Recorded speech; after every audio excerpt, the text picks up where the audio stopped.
Magandang umaga sa inyo lahat, tanghali man, hapon o gabi. Brother Joe ito ng Karaoke Pananampalataya at Katotohanan.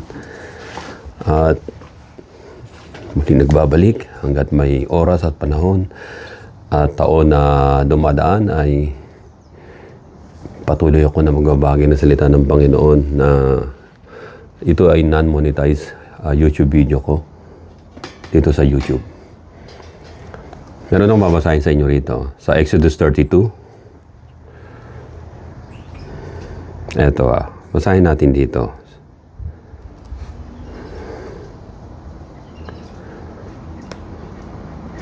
Sabi sa chapter 32, verse 8,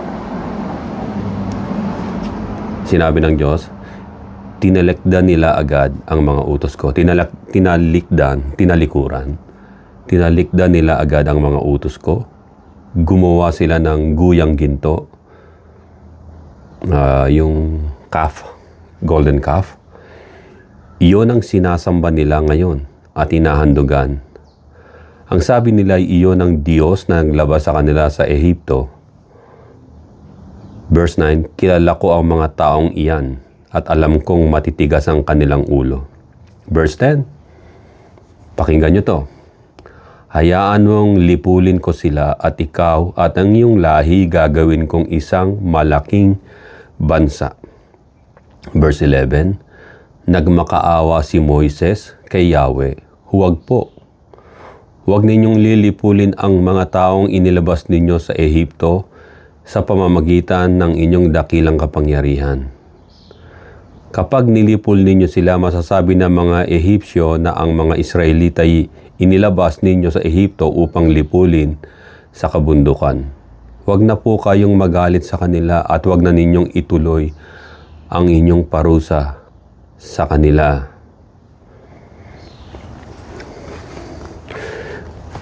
Makikita natin dito si Moises o si Moses.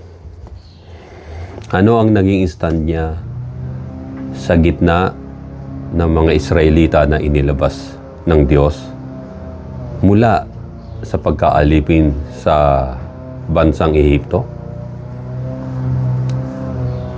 Si Moises ba ay tumayo ba bilang leader between God and the people? Hindi. Tumayo si Moises sa gitna ng Diyos at ng mga Israelita sa pagitan nila as ano? As a humble person. Not as a leader, not as a president, not as a senator, not as a congressman o mayor o governor. Tumayo siya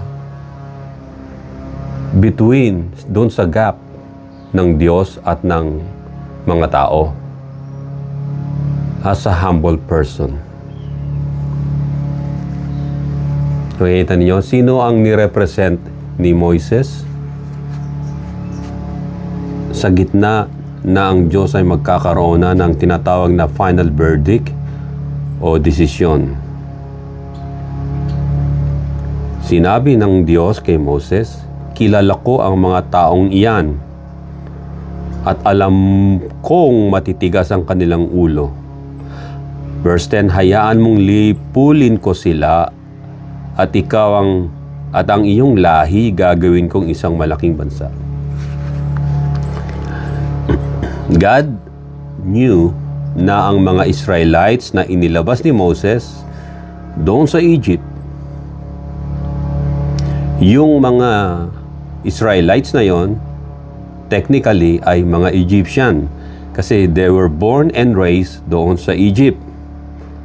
Apat ang salin ng lahi, makikita natin, so more than 400 years. At ano nung ginawa ni Moises? Nung ang Diyos ay nagsalita na kay Moses, lilipulin ko sila. Makikita niya si Moses ang kanyang attitude hindi bilang leader, kundi bilang isang servant ng Diyos, isang mapagpakumbabang tao. Makikita natin na Sa pangyayaring ito, sinabi ng Diyos kay Moses sa verse 10 ng Exodus chapter 32 verse 10, hayaan mong lipulin ko sila at ikaw at ang iyong lahi gagawin kong isang malaking bansa. Makikita natin, gagawin lamang ng Diyos na i-annihilate niya ang matitigas na ulo ng mga Israelites na yon, yung inilabas ng Diyos mula sa bondage of slavery sa Egypt.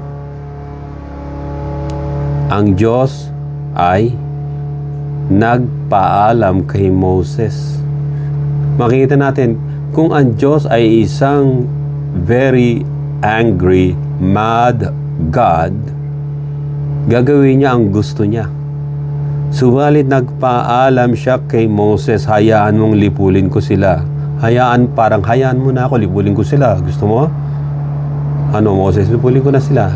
Bakit ang all power, Almighty God, Creator, ay magpaalam pa sa isang taong katulad ni Moses? Kaya nagpaalam ang Diyos ay ano? Dahil si Moses ay pumagitna sa gap between God and men, yung Israelites, pumunta siya sa gitna. Parang, Lord, wala akong tulag kabigin sa inyo. At hindi naman pwedeng talikuran ni Moses yung mga tao para mapuksa ng Diyos na kanyang pinaglilingkuran. Una, nakita ng Diyos ang kakapakumbabaang loob ni Moses, na si Moses maligtas lang ang mga Israelites, mga kababayan niya. He doesn't need yung tinatawag na pagiging leader niya o pagiging president niya o yung posisyon. Iligtas lang yung mga tao, iligtas lang ang buong bansa. Ibig sabihin, makikita natin, ang tunay na leader pala ay servant. Si Moses, as a leader of God, ay sa pagkakataon na yun, naging servant siya ng Diyos at ng mga Israelites. Ito ang tunay na leader na sa panahon na magkakaroon na ng tinatawag na judgment, makikita natin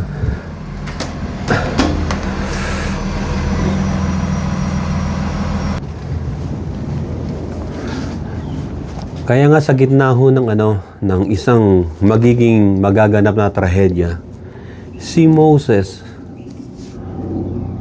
ay makikita natin na lumitaw ang kanyang tunay na katauhan. Hindi siya naging nag-power grab. Makikita natin ang offer sa kanya ng Diyos ay ito. Verse 10. Kung babasahin natin ang sabi sa verse 10.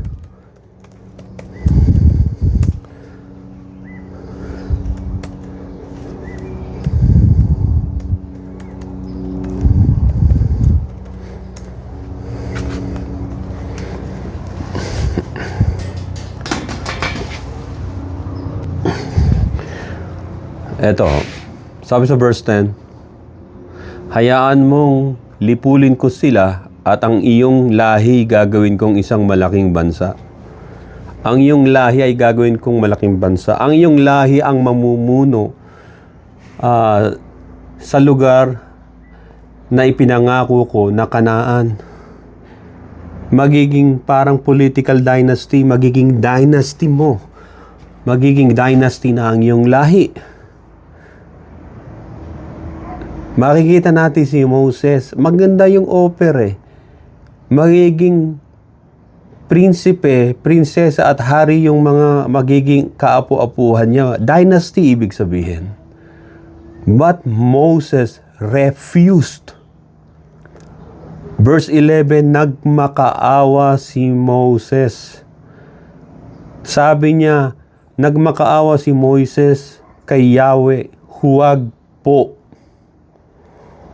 Huwag ninyong lilipulin ang mga Pilipino, ang mga tao. Mga taong inilabas ninyo sa Ehipto sa pamamagitan ng inyong dakilang kapangyarihan. Lord, don't. Tinanggihan ni Moses ang offer ng Diyos sa kanya na yung tinatawag na political dynasty ay mangyari kay Moses. Tinanggihan niya. Dahil si Moses ay namagitan not as a leader, but as a servant of God. Parang sa Panginoon Kristo, hinubad niya ang katangian ng pagka-Diyos, nagkatawang tao, naging servant. Tingnan natin yung pagkakaparallel nito. Ang kaya sabi rito,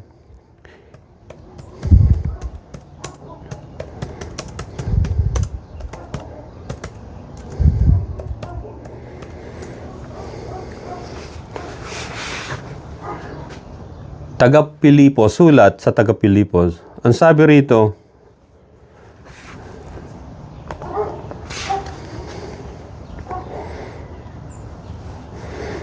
etong linaw na sinasabi sa Philippians chapter 6, chapter 2, verse 6 hanggang 7. Kahit siya'y likas at tunay na Diyos, ang binabanggit dito, tinutukoy ang Panginoon sa Kristo, kahit siya'y likas at tunay na Diyos, hindi niya pinagpilitang manatiling kapantay ng Diyos. Sa halip, kusya niyang hinubad ang pagiging kapantay ng Diyos at naging katulad ng isang alipin. Makikita ninyo, si Moses ay parang ganito rin. Hindi niya, kasi tinawag ni Moses ang Diyos na katulad ng kaibigan, pinakita sa kanya yung glory ng Panginoon kahit na yung side lang ng katawan ng Diyos nakita niya. At personal na nakipagkilala kay Moses ang Diyos na ang pangalan ay I am, the great I am, ang Diyos.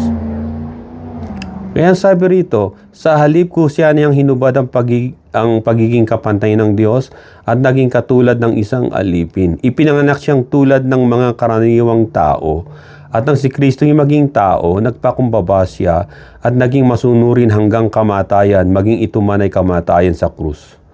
Kaya makikita natin dito, si Moses na isang leader, kinikilalang leader, tinitingalang leader, gumawa ng mga kababalaghan sa mga mata ng mga Israelita. Makikita ninyo yung tungkod niya naging ahas at nilamon yung mga tungkod din na naging ahas ng mga tinatawag na ng mga magician ng Egypt. Sa pamamagitan ni Moses sa kuman niya, bumagsak yung mga tinatawag na mga salot doon sa Egypt. At doon din sa Sea of Reeds nakatawid sila sa pamamagitan ni Moses. Dahil siya lang ang pinakikinggan ng Diyos. Pero sa pagkakataong ito, dahil matitigas ang ulo ng mga Israelita, aka Filipino, parang ganun. Imbis na sambahin ng tunay na Diyos, sinasamba nila ay gold. Golden calf. Ano ho ba yung tatak ng pera sa Pilipinas? 'Di ba pambansang natin is agila, yung Philippine Eagle, 'di ba? Halimbawa sa yung dollar sa Amerika, 'di ba? Nandiyan yung mga mukha nila Benjamin Franklin sa dollars. So sa modern time 'yon. Pero yung sa panahon nila, guyang ginto. They worship the golden calf. There is a word gold, richness, wealth. Ang mga tao, sinamba nila ang ginto, ang wealth, ang pera, ang yaman, ang posisyon sa gobyerno.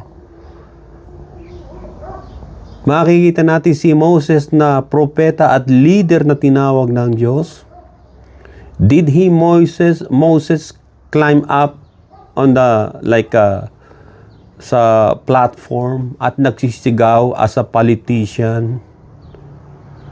Wala. Namumugto marahil ang mata ni Moses. Umiiyak siya. Isipin ninyo kung ilang milyon, let's say milyon na yung nandun, pupuksain ng Diyos. How many population ng Pilipinas ngayon? Nasa 130 million na ho ba o plus? makikita natin na kung walang magiging katulad ni Moses sa Pilipinas, ay mapupuksan ang mga Pilipino. Si Moses as a leader, hindi niya ginamitan ng political trickery. Yung judgment na babagsak, wala siyang sinisi. Did he pointed his finger to God? It is your fault, O God, na inilabas nyo kami? Hindi. Did he pointed his finger sa mga tao na mga matitigas ang ulo na tinawag ng Diyos? Hindi. Did he pointed his finger to himself na sinabi niya, ako ang magiging great leader nila. Ako ang magiging pinakapinuno nila. Inoperan siya ng Diyos. Moses, ang sabi rito na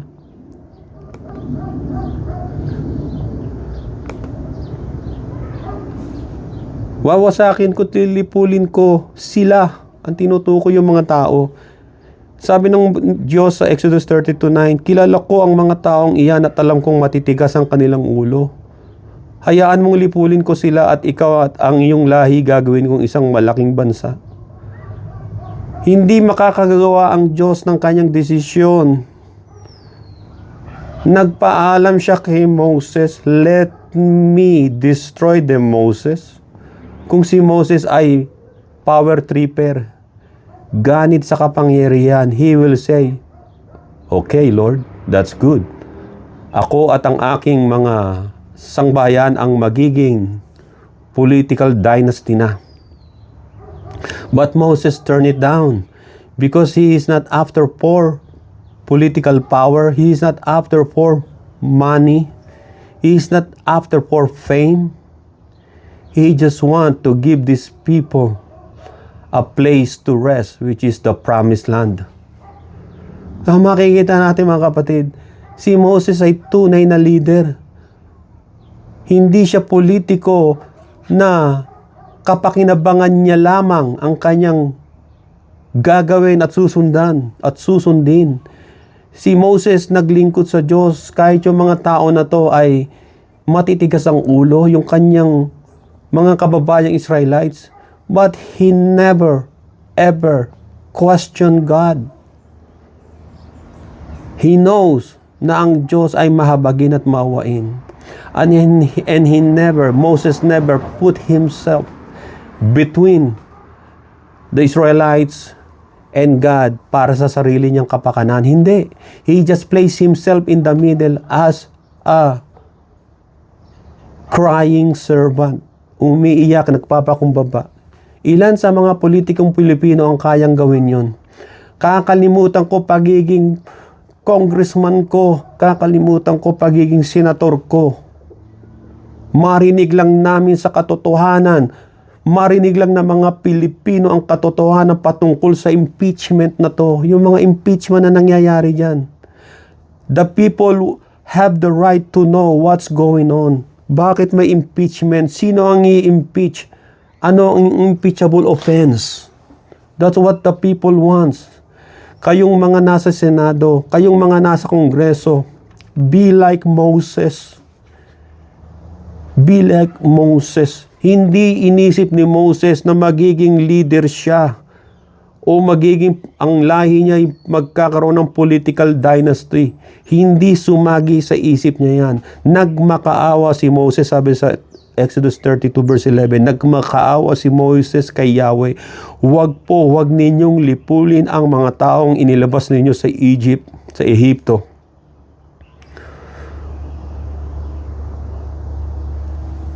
Ang offer ng Diyos kay Moses, let me destroy them all and I will start a powerful nation sa iyo. So hindi na doon kay Jacob na tinatawag na Israel. Hindi na, kundi sa kanya na mismo. But Moses knew what is coming. Ang sabi niya, alalahanin ninyo ang mga lingkod ninyong sina Abraham, Isaac at Jacob. Ipinangako ninyo sa kanila na ang lahi nila'y pararamihing tulad ng mga bituin sa langit at ang magiging kanila habang panahon ng lupang ipinangako ninyo. Itong naging argumento ng Diyos kay Moses na sa iyo ko ibibigay yung malaking bansa. But yung argument, hindi sila nag-aaway, but yung argument, yung narrative ni Moses at yung narrative ng Diyos ay nagtapat. Ang sabi ni Moses, alalahanin ninyo, Panginoon, ang inyong lingkod na sina Abraham, Isaac at Jacob na ipinangako ninyo sa kanila habang panahon ng lupang ipinangako ninyo. Ibig sabihin, sinabi ni Moses, the promise is not, it wasn't belong to me, it was belong and you declare it already to Abraham, Isaac, and Jacob.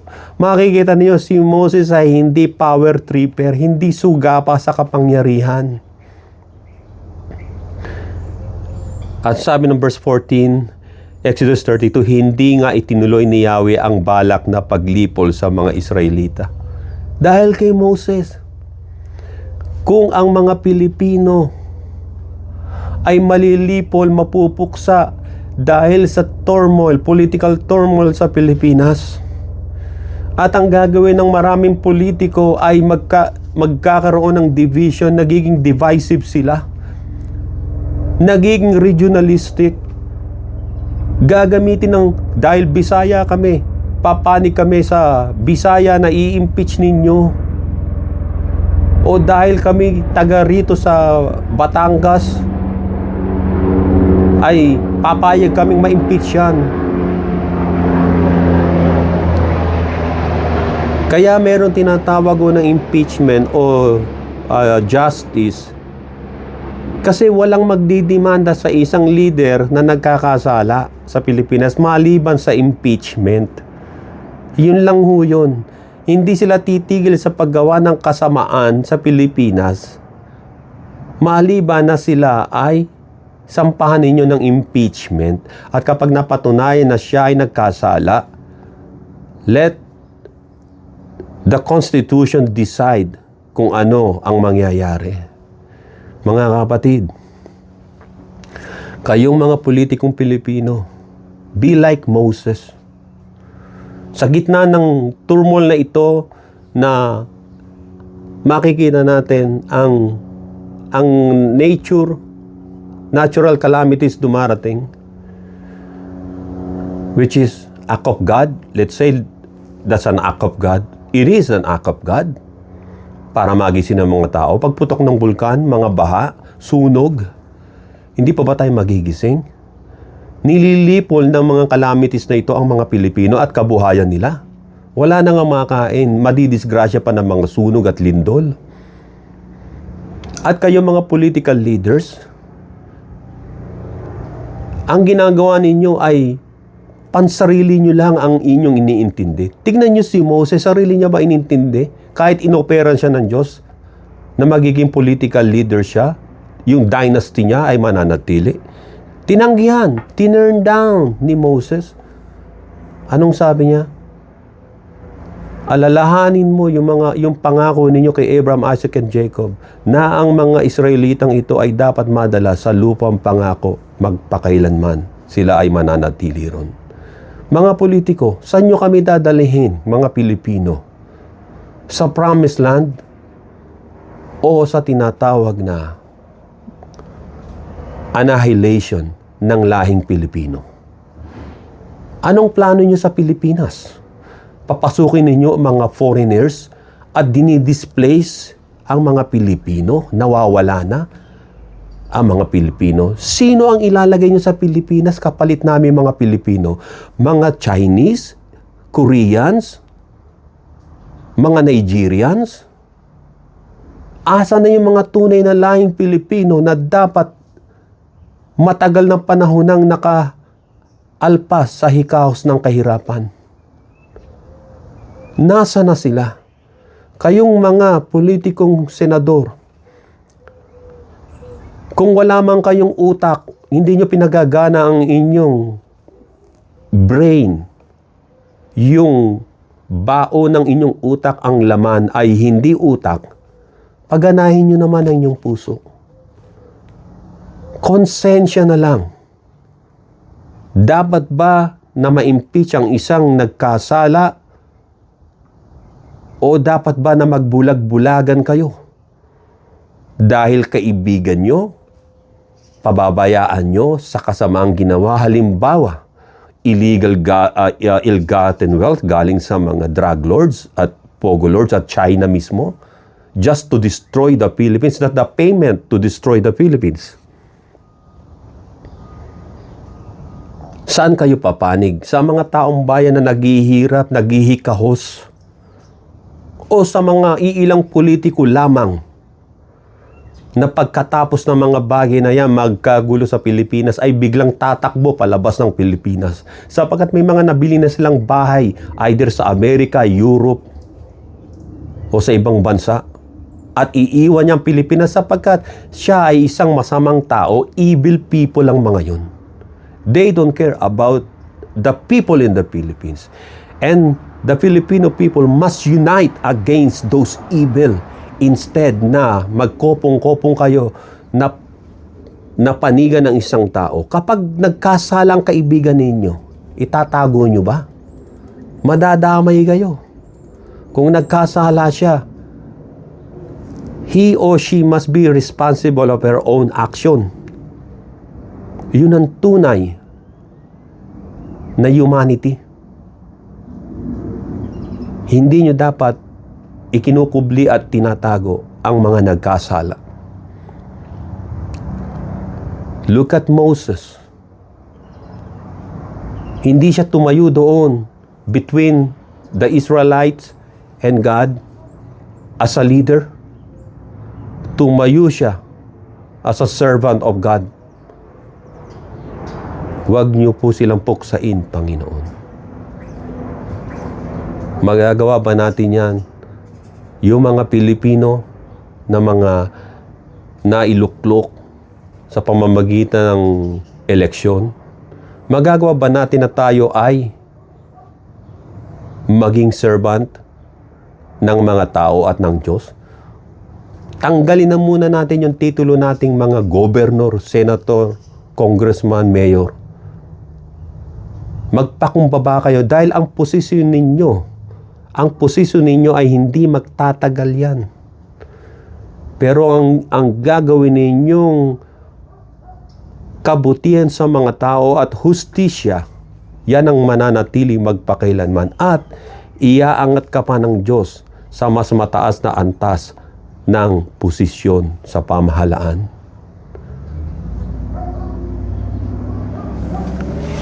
Mamili tayo, mga kapatid. Masira ang Pilipinas at mawala ang lahing Pilipino?